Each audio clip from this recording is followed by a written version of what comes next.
In December of 2003, Sugumi Ohba and Takeshi Obata had jointly published Death Note within Weekly Shonen Jump. The premise of the story was deceptively simple, but it had a lot of philosophical complexities. The series revolves around a black notebook that has a set of rules. Write a name, picture a face, and death follows within 40 seconds. The concept of Death Note was instantly successful. The protagonist, Light Yagami, is a brilliant teenager who is convinced that he could cleanse the world of evil with one written name at a time. The manga's psychological depth as well as its moral ambiguity had captivated audiences across the globe. Unlike other supernatural stories which require elaborate rituals or mystical powers, Death Note's central weapon was terrifyingly accessible, as all it involved was writing someone's name within a notebook. As the popularity of Death Note exploded, there was an anime adaptation, there were live-action films and international manga releases, and the simple concept would leap from fiction into reality in ways that would shock investigators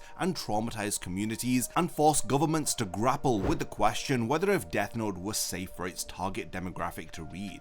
In this video, I'll be doing a comprehensive breakdown of every single crime linked to Death Note, as well as all of the controversies surrounding the manga series. This involves different schools or governments trying to ban the series, as well as all of the arrests and school suspensions that have resulted from the Death Note series. Now, the first major incidents involving Death Note had occurred in early 2005 in Shenyang, China. Students across the city had begun purchasing special stationery and carefully modifying ordinary notebooks to resemble Death Notes. These were complete with gothic lettering and ominous instructions. Now, these weren't collector's items, they were functional tools for teenagers to commit revenge. One middle school student told the Shenyang Night Report with casualness that many of their friends have Death Notes. When they are tired of studying, they have fun by writing down the names of teachers that they don't like. The students carefully followed the manga's fictional rules, writing causes of death and names backwards, believing or perhaps hoping that their targets would die within 40 seconds. What emerged from these classroom investigations painted a very disturbing picture of educational environments where students channeled their academic frustrations through elaborate death fantasies. Teachers discovered notebooks filled not just with names, but with detailed scenarios describing how their colleagues would meet their demise. This Death Note phenomenon spread rapidly throughout the schools within Shenyang, creating an atmosphere where educators couldn't be certain whether if they were dealing with harmless roleplay or genuine death threats. Chinese authorities reacted very quickly to this, as schools banned not only the Death Note manga, but also the specialized stationery which students used to create their replicas. The government branded Death Note as poison, creating Wicked Hearts, launching China's first major censorship campaign against a Japanese manga. The response from the Chinese government reflected deeper cultural anxieties that they had about foreign media influencing and giving superstitious thoughts to their young teenagers. These incidents in 2005 had truly set the stage for what would become a global phenomenon of Death Note-inspired incidents. As Death Note evolved from the pages of the manga to television screens via Madhouse's anime adaptation, its reach expanded exponentially. Death Note's exploration of justice, power, and moral corruption attracted mature audiences, while its supernatural elements and stylish aesthetics drew younger fans who often focused more on Kira's apparent omnipotence than the series' cautionary themes. With Death Note's international distribution, it created a perfect storm of cultural translation issues. In Japan, Death Note existed within a rich context of moral complexity, where Light Yagami's transformation from an idealistic student to a mass serial killer served as a clear condemnation of absolute power. However, as Death Note reached global audiences through subtitled anime and translated manga, some of this nuanced messaging became diluted or lost entirely. This next incident from Taiwan occurred in 2007 when Pingtung County's Educational Bureau issued official warnings to elementary school teachers about monitoring students for negative influences from Death Note. Unlike China's immediate ban of the manga, Taiwan's approach reflected a more measured concern about media literacy and age-appropriate content. The Education Bureau's directive acknowledged Death Note's popularity while also emphasizing the need for adult guidance in helping children understand the distinction between fictional scenarios and real-world consequences. Death Note's impact definitely correlated with how different cultures approached supernatural content and youth media consumption. Countries with strong traditions of censorship moved quickly towards prohibition, while nations emphasizing media literacy sought educational solutions. Now, we turn our attention towards one of the most major crimes that has been linked to the Death Note series. This is the Belgium manga murder. On a Friday evening in Brussels, two hikers following a familiar trail through Duden Park encountered a smell that would haunt their memories. Hidden among the vegetation lay human remains with a male torso and two severed thighs, arranged with surgical precision. While this crime was gruesome enough, what gave it international headlines were the fact that two pieces of paper were scattered nearby, each bearing the same message in colorful capital letters.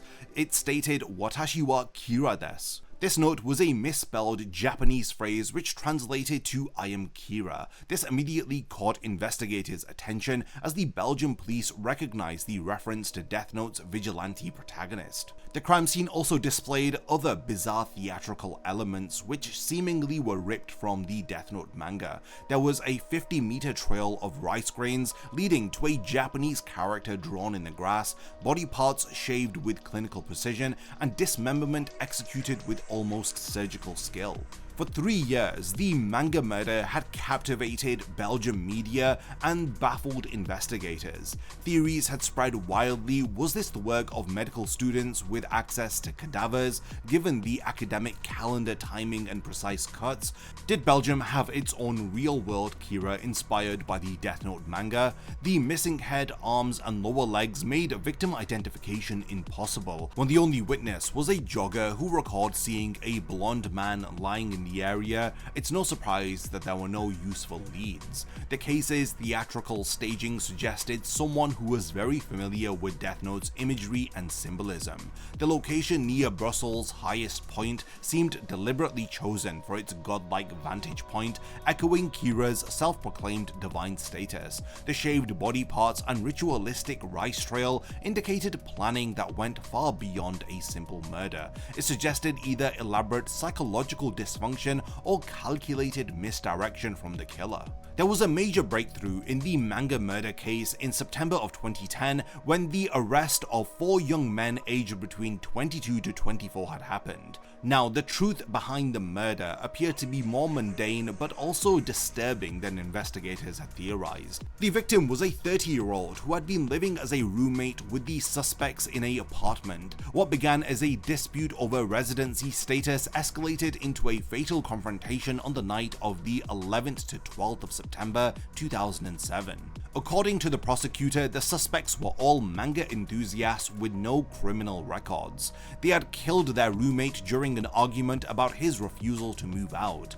Panicked by their actions, they dismembered the body for disposal, but in a twisted final act, they decided to stage the crime scene with Death Note imagery, leaving the I am Kira notes simply because, as one police spokesperson explained, they were fans of the manga. The 2013 convictions brought closure but raised some disturbing questions about fiction's influence on criminal behavior. 2 of the suspects received 20-year sentences, while one of the suspects got 23 years, but he fled Belgium after 1 court appearance, and he was eventually captured in Gabon in 2016, almost 10 years after the murder had taken place. Now, the manga murder had barely made international headlines when American schools began discovering their own Death Note crisis. Now, the patterns among students emerged with disturbing consistency. They were creating replica notebooks, listing classmates and teachers' names, and triggering lockdowns that treated teenage fantasy as credible terrorist threats.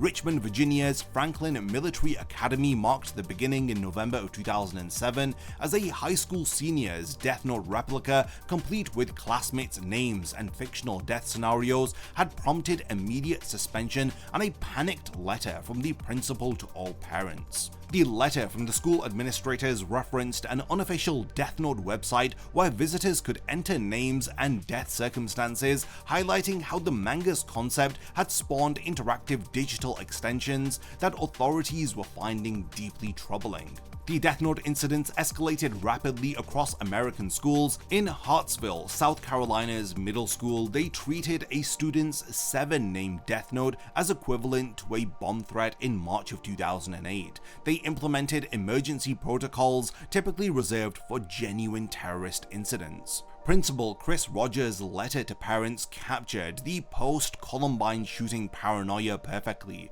He states, "We treat situations like this the same as if a student called in a bomb threat or brought a weapon to school." The state of Alabama demonstrated the legal system's most harshest response to these Death Note incidents in April of 2008 when 2 6th graders found themselves in handcuffs for their shared Death Note, which contained the names of different teachers and students. The county sheriff had stated that no matter what age the students are, we consider all threats to be a very serious matter. The 12-year-olds faced juvenile court proceedings for what they insisted was merely a joke inspired by their favorite anime. There was another pretty major Death Note incident in Gig Harbor, Washington in May of 2008, when 4 middle school students were disciplined for a Death Note containing 50 names spanning their social universe. This included fellow students, teachers, President George W. Bush, and even Paris Hilton. Another incident in Oklahoma City occurred in December of 2009, and this brought the Death Note phenomenon to the elementary school level, demonstrating that Death Note's influence wasn't just limited to teenagers. There were 2 students here who created detailed death scenarios for classmates who had angered them, showing how younger children had applied the Death Note concept without fully understanding its implications. Then there was the Michigan Death Note incident back in March of 2010, where a 14-year-old student's notebook contained not just names but specific times for the fictional deaths of those names. These times had already passed when the notebook was discovered, suggesting to investigators that these plans to murder these individuals had been abandoned, or they were just imaginary made-up scheduling.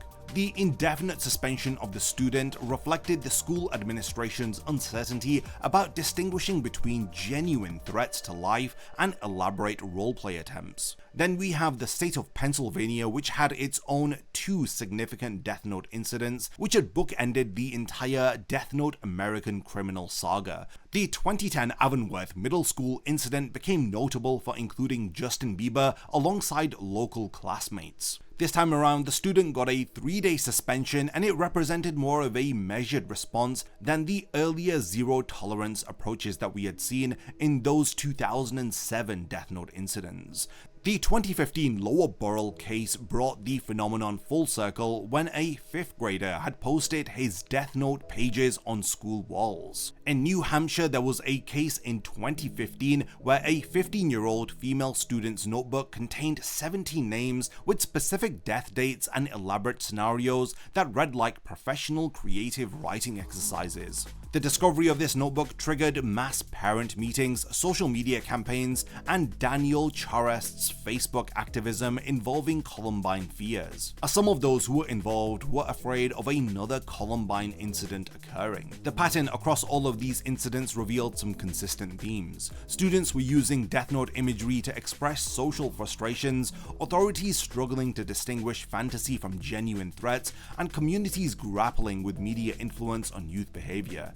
Each case forced educators to confront some uncomfortable questions about teenage mental health, appropriate disciplinary responses, and the challenge of addressing pop culture-inspired misconduct in increasingly security-conscious educational environments. All of these escalating Death Note incidents triggered governmental responses that varied dramatically across different cultural and political borders. China's response evolved from localized school bans to comprehensive national banning. Following the initial Shenyang restrictions, Beijing authorities launched extensive raids in 2007 as they seized hundreds of Death Note volumes from bookstores and school supply shops. The capital city's horror book confiscation campaign targeted what officials called illegal, terrifying publications. These swept up manga volumes of Death Note alongside various ghost stories and supernatural manga. Chinese officials discovered that many circulating copies of Death Note were unauthorized pirate editions, which complicated enforcement efforts while providing some convenient justification for broad censorship measures. Shueisha, the actual publisher of Death Note, had responded to these Chinese bannings, stating that we did not give anyone license to publish Death Note in China. All of these copies that are being confiscated are pirate printings, as they wash their hands with the incident, stating we have nothing to do with the incident. The Chinese government's 2015 comprehensive ban marked the definitive end of Death Note's legal availability in the world's largest manga market. The Ministry of Culture blacklisted 38 anime and manga titles, including Attack on Titan, Tokyo Ghoul, and Death Note. It represented the most extensive censorship campaign in manga history. Officials justified the bannings by stating that the content of these manga could incite minors to commit acts of violence, as well as terrorism and crimes against public morality. America's response to these Death Note incidents was definitely more democratic. An interesting test case emerged in New Mexico where parent Peggy Salazar advocated for district-wide Death Note banning in 2010. Her argument was killing is just not something we should put out there for our kids to read in this way. It captured widespread parental anxieties about violent media consumption. The Public School Committee of the area unanimously rejected the proposed ban of Death Note, as they instead advocated for Americans to have proper media literacy. They stated that high school-age kids do grapple with questions about justice and morality, and whether if civilization or the societies of which they are a part of are making good decisions. This reasoning emphasized that students should try to understand the themes of Death Note in an educational way instead of banning the series outright. Russia's response to Death Note had emerged from its very own incident involving the series. In 2013, there was a 15-year-old girl who jumped from her 13th floor apartment with Death Note volumes found in her room. This triggered intense national debate about media influence on young mental health. The girl's final note had read, "I can't live anymore." This note was found near her manga collection, and it created a lot of powerful visual symbolism which parents groups leveraged in campaigns for comprehensive anime and manga regulation. The Russian parents actually wrote an open letter to Vladimir Putin demanding Death Note be banned, as it reflected broader cultural anxieties about Eastern media corruption of traditional values. Investigators decided that the presence of the manga in the teenager's room represented more correlation rather than causation. Dr. Lawrence Kuttner, a Harvard Medical School psychiatrist who specializes in adolescent development, had noted that Death Note's appeal lay in its accessibility to teenage power fantasies. Unlike other supernatural narratives requiring elaborate magical systems or physical power, the central weapon of Death Note was writing names to eliminate problems. This aligned perfectly with adolescence as a coping mechanism. Troubled students could engage with the fantasy without feeling inadequate about their lack of conventional power or social status. Many students who were caught with Death Note replicas displayed signs of depression, anxiety, or social maladjustment, and these problems had gone unaddressed by school counseling services. The Death Notes that they were using often served as private outlets for emotions that students felt unable to express through appropriate channels. So yeah, these were all of the major cases of Death Note across the globe which had sparked major media headlines. I'm on the side of defending Death Note. I don't think that it's a good idea to ban works of fiction like this, and I think for those parents who are trying to ban Death Note, I think that it's far more beneficial for adolescents to read works like Death Note, and for adults to properly engage with teenagers in order to explain to them the broader themes of Death Note and why it's more than just a series about somebody who's a serial killer trying to get rid of as many people as possible. So these parents who are advocating for the banning of Death Note may need to actually spend some time with their teenagers and even learn some media literacy so that they can teach their children about the difference between reality and fiction, and why works of fiction explore complicated themes like this, and how the ultimate message of Death Note is the condemnation of Light Yagami, not the praise of him or his mission as Kira. Over 20 years after Death Note had first debuted, the series has become a cultural icon, with it having even its own Netflix live-action adaptation, and with the series still being relevant in the cultural zeitgeist and being spoken about and introduced to new fans year in year out. I thought that it would be interesting to speak about the controversial history of this series. If there's anything that I've forgotten to mention about the various different Death Note incidents, then let me know by continuing the discussion in the comments. And lastly, thank you for making it to the end of this one, and I cannot wait to see you in my next video. A massive thank you goes out to all of my amazing Patreon supporters for helping to make this video possible. If you also want to support the channel and see your name in the end of my videos, then check out my Patreon, which has loads of perks like early video access and so much more. Thank you for sticking around till the end of the video, and whatever you contribute will mean a lot to me.